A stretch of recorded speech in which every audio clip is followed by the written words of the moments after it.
नमस्कार, किस्सा यूपी का देख रहे हैं और मैं हूं आपके साथ दिव्या सिंह। लोकसभा चुनाव 2024 के लिए तीसरे चरण का मतदान हो चुका है, लेकिन इस बीच सपा और कांग्रेस की तरफ से गंभीर आरोप लगाए गए हैं। यूपी में समाजवादी पार्टी तो गुजरात में कांग्रेस ने सत्ताधारी भाजपा पर आरोप लगाए हैं। दोनों दलों का कहना है कि मुस्लिम वोटर्स को मतदान करने से रोका जा रहा है। उत्तर प्रदेश में सपा ने मैनपुरी सीट से लेकर संभल, बदायूं, आंवला और आगरा समेत तमाम जगहों पर मुस्लिम मतदाताओं पर दबाव बनाने का आरोप लगाया है। सपा ने कई ट्वीट कर अलग अलग पोलिंग बूथ पर वोटरों को परेशान करने का आरोप लगाया और कहा कि कहीं ईवीएम मशीन खराब है तो कहीं पीठासीन अधिकारी सपा के बूथ अध्यक्षों को एजेंट बनाने से रोक रहे हैं। यही नहीं, पार्टी ने दावा किया कि कई बूथों पर जानबूझकर धीमी गति से वोटिंग कराई जा रही है और इस दौरान मुस्लिम वोटरों को धमकाने का आरोप भी लगाया। इसी पर चर्चा करने के लिए मेरे साथ स्टूडियो मौजूद हैं कैपिटल टीवी के executive editor Rajeev sir. Sir, आपका स्वागत है। धन्यवाद। क्यों गुजरात में कांग्रेस की तरफ से और उत्तर प्रदेश में सपा की तरफ से इस तरह के आरोप लगाए जा रहे हैं? देखिए, सबसे बड़ी बात तो यह है कि जो डराने के लिए प्रसिद्ध हैं, माने जाते हैं, वो आज कह रहा है कि हम डरे हुए हैं, हमको डराया जा रहा है। ये हिंदुस्तान का मुसलमान 1947 के बाद थे, जो यहां बच के रह गया, जो पाकिस्तान नहीं जा पाया इसलिए कि उसके दिमाग में एक बड़ी साजिश चल रही थी कि अगर हिंदुस्तान को छोड़ दिए तो असल में जो हमारा मकसद रहा था कि पाकिस्तान तो बना लिए, एक इस्लामिक राष्ट्र बना लिए, हिंदुस्तान को भी कम से कम इस्लामिक तरीके से चलाएं, राजनीति में हस्तक्षेप करें और अपने ये विरासत जो मुसलमानों का यहां छूटा हुआ है उसको बनाए रखें, चले जाएंगे तो ये सब ध्वस्त हो जाएगा। चाहे ताजमहल हो, लाल किला हो, कुतुब मीनार हो, या फिर इतने जो Aurangzeb road, Akbar road, Lodhi road है, सफदरजंग इनक्लेव, ये सारे अचानक से बदल दिए जाएंगे क्योंकि तुम्हारा प्रतिनिधित्व ही नहीं रहेगा। ये जो बड़ी साजिश के तहत यहां रुका था, इसने हमेशा डराया है। कश्मीर में हिंदुओं को भगाने के लिए बम बारूद से डराया, वहां पर डर पैदा किया। कैसे? ये जो माइक से मस्जिदों से ऐलान किया जाता था, यहां रहोगे तो इस्लाम कबूल करो, नहीं तो भाग जाओ। ये जो कश्मीर के हिंदुओं ने वहां से पलायन करने का रास्ता अख्तियार किया क्योंकि ये कांग्रेस की सरकारें हमेशा से उन लोगों को प्रोटेक्ट करती रही। ये जो आज डर कह रहा है, वही ये पश्चिम उत्तर प्रदेश में ऐसे जो समाजवादी पार्टी की सरकारों के समय दंगा करता था तो गिरफ्तारियां हिंदुओं की होती थी और इन लोगों को प्रोटेक्ट किया जाता था। हमेशा डर का माहौल पैदा करने की कोशिश करता है, जो मुंबई में धमाका करके मुंबई को हिलाने की कोशिश करता है, हिंदुओं में डर पैदा करता है, जो नुपुर शर्मा की एक टिप्पणी के आधार पर जिन लोगों ने सपोर्ट किया उसका सर तन से जुदा कर देता है। ये तो डराने वाली कौम ही है। अब ये कौम अगर डराने वाली जो है वो अगर खुद डर रही है, अगर इन लोगों के अंदर डर है, तो हिंदुस्तान के लिए इससे बड़ी सफलता और कुछ नहीं हो सकती है। इसको डरना चाहिए, इन लोगों के अंदर भय होना चाहिए, क्योंकि अगर भय नहीं रहेगा तो ये हिंदुस्तान को हिंदुस्तान रहने नहीं देगा, जैसा कि कई जगहों पर करता हुआ दिखाई पड़ा है। अब ये आरोप की जहां तक बात है, आरोप समाजवादी पार्टी ने, कांग्रेस ने लगाया, आरोप उन पार्टी के नेताओं ने लगाया जिसको लगता है कि मुसलमान हमारा ही वोटर है। अगर मुसलमानों को कतार में खड़ा होना है, अगर मुसलमान पोलिंग बूथ तक जाता है तो क्या अखिलेश यादव के कान में बोलकर जाता है कि हम तुम्हें ही वोट देंगे? उत्तर प्रदेश के अंदर तुमने कैसे मान लिया कि मुसलमान हमारी बपौती है? मायावती क्यों नहीं ये बात कर रही है? क्या मायावती को मुसलमानों का सपोर्ट नहीं मिलता? या फिर उत्तर प्रदेश के अंदर जो पीस पार्टी है, जो ये मुसलमानों की पार्टी है, या फिर दूसरे राजनीतिक दल हैं, क्या उसको तुमने अछूत बना दिया? या तुमने ये कैसे मान लिया कि कोई भी मुसलमान भारतीय जनता पार्टी के सपोर्ट कर ही नहीं सकता? क्योंकि तुम्हारे अंदर ये पहले से पता है कि मुसलमान हिंदुस्तान के अंदर हिंदुओं से ज्यादा समझदार हो चुका है। वो टैक्टिकल वोटिंग करता है। किसी भी जगह पर वो टैक्टिकल वोटिंग करेगा, यानी कि एक दुश्मन बनाएगा और उस दुश्मन को हराने वाले को वोट करेगा, उसमें बिखराव नहीं होगा। तो इन लोगों ने तय कर लिया कि गुजरात में भारतीय जनता पार्टी को चुनौती देने वाली पार्टी कौन है? कांग्रेस।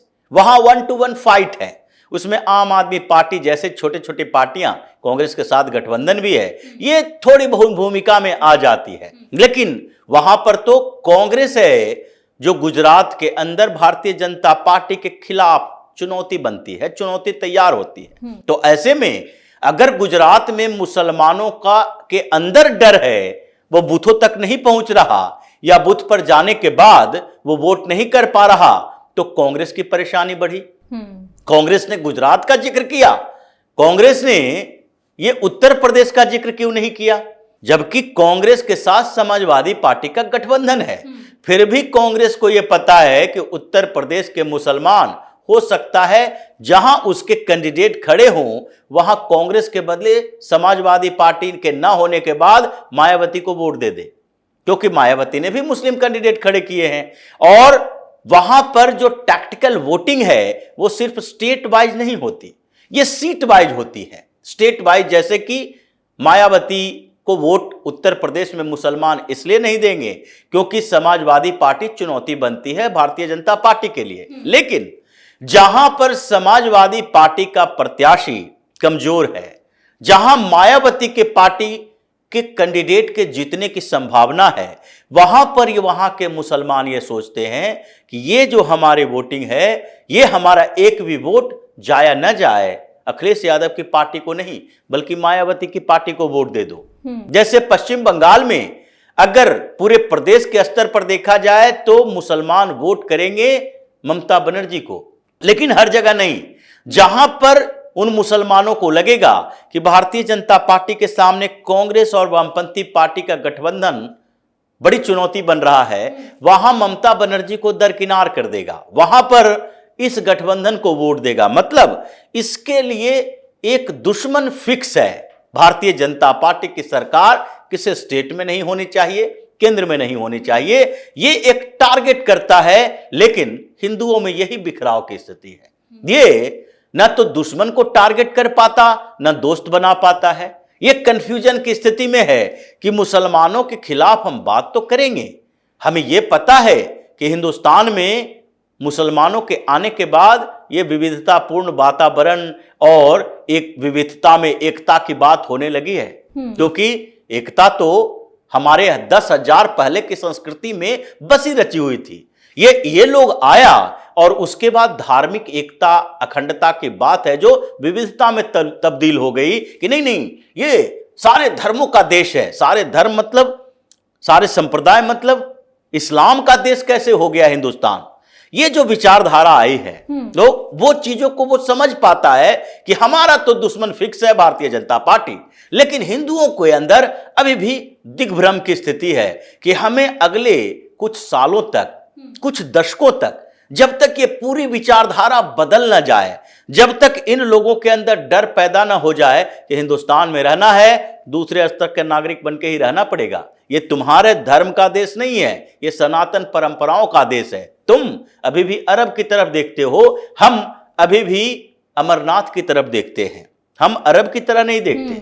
तो इसलिए ये दिग्भ्रम की स्थिति रही है और इसीलिए ये लोग जो हैं विपक्षी पार्टी में बैठे कुछ नेता, इन लोगों को लगने लगा कि मुसलमान जा नहीं रहा, अब वोट देने नहीं जा रहा, या वोट देने से मना करवाया जा रहा है, या जिन मौलानाओं को इन लोगों ने अपना गुलाम बना रखा था पैसा दे देकर कि मौलाना साहब को पैसा दो, उस क्षेत्र के मस्जिद से अनाउंस करवाओ, फतवा जारी करवाओ, वहां से बतवाओ कि इस पार्टी को वोट देना, वो मौलानाओं से अब वहां के मुसलमान चिढ़ गए हैं कि ये कुछ मौलाना मिलकर हमें बेवकूफ बना रहा है। ये तो बाद में जांच का विषय है, लेकिन कहीं ना कहीं इन लोगों के अंदर कसक है कि जिन लोगों को, जिस समुदाय को हमने इतना बढ़ाया, आज वो जमीन के नीचे धंसता जा रहा है। मुसलमान परेशान हो रहा है इस बात के लिए कि कैसे कम से कम 50-60% हिंदुओं के बीच ये जागरूकता आ गई है कि हमें सत्ता का संबल चाहिए, धर्म सत्ता के ताकत से, सत्ता के संबल से चलता है, तो सत्ता पर हमारा कब्जा चाहिए। हम उन विधर्मियों को सत्ता की कुर्सी नहीं सौंप सकते जो इन लोगों के लिए काम करता है। इसलिए डर मौलानाओं के बीच है और डर इन पार्टियों के बीच है जो कि इसे बढ़ाकर रखा था, क्योंकि इस डर के कारण ही ये लोग चुनाव आयोग के पास जा रहा है, शिकायत कर रहा है, मुसलमानों की बात कर रहा है और तर्क दे रहा है पाकिस्तान के हार लिए। का भी डर है क्या? लग रहा है कि कहीं हार जाएंगे तो फिर इससे पहले अच्छा है कि आरोप प्रत्यारोप कर लेते हैं, गंभीर आरोप लगा लेते हैं। बिल्कुल, हार का डर नहीं, हार का तो विश्वास है। इन लोगों के अंदर अब डर खत्म हो चुकी है हार और जीत के लिए। ये तो विश्वास है कि हम नहीं जीत पाएंगे, अब इनके साथ नहीं है। जनता इनकी वो पूरी की पूरी मानसिकता को समझ चुकी है, इसलिए ये विश्वास हो चुका है इन लोगों को कि जीतना नहीं है। अब अखिलेश यादव ये सोच चुके हैं कि 2, 4, 5 सीट अगर जीत जाएं तो ये हमारे लिए चमत्कार है। हो सकता है कि 2-3 सीटों पर ही सिमट के रह जाए, हो सकता है कि मुलायम सिंह यादव का पूरा कुनबा राजनीति से संन्यास लेने के लिए तैयार हो जाए, क्योंकि एक एक करके तो हार ही रहा। धर्मेंद्र यादव आ रहा, उसके बाद अब अखिलेश यादव की सीट से दोबारा हार गया, फिर वहां पर डिंपल यादव भी एक सीट हार गई, मैनपुरी से किसी तरह से जीत गई है, इस बार वो भी हार सकती है। तो ये संभावनाएं नहीं है, बल्कि इन लोगों को विश्वास हो चुका है कि अब किसी तरीके से हम अपनी इज्जत बचाएं। लेकिन सबसे बड़ा विश्वास जो डिगा है कि जिन लोगों को हमने इतना प्रश्रय दिया, अतीक अहमद और मुख्तार अंसारी पैदा किया, उसका पूरा कुनबा जो है अब डर के साये में है। ये बुत तक जाने से डरता है जो दूसरे को बुत तक जाने से डराता था।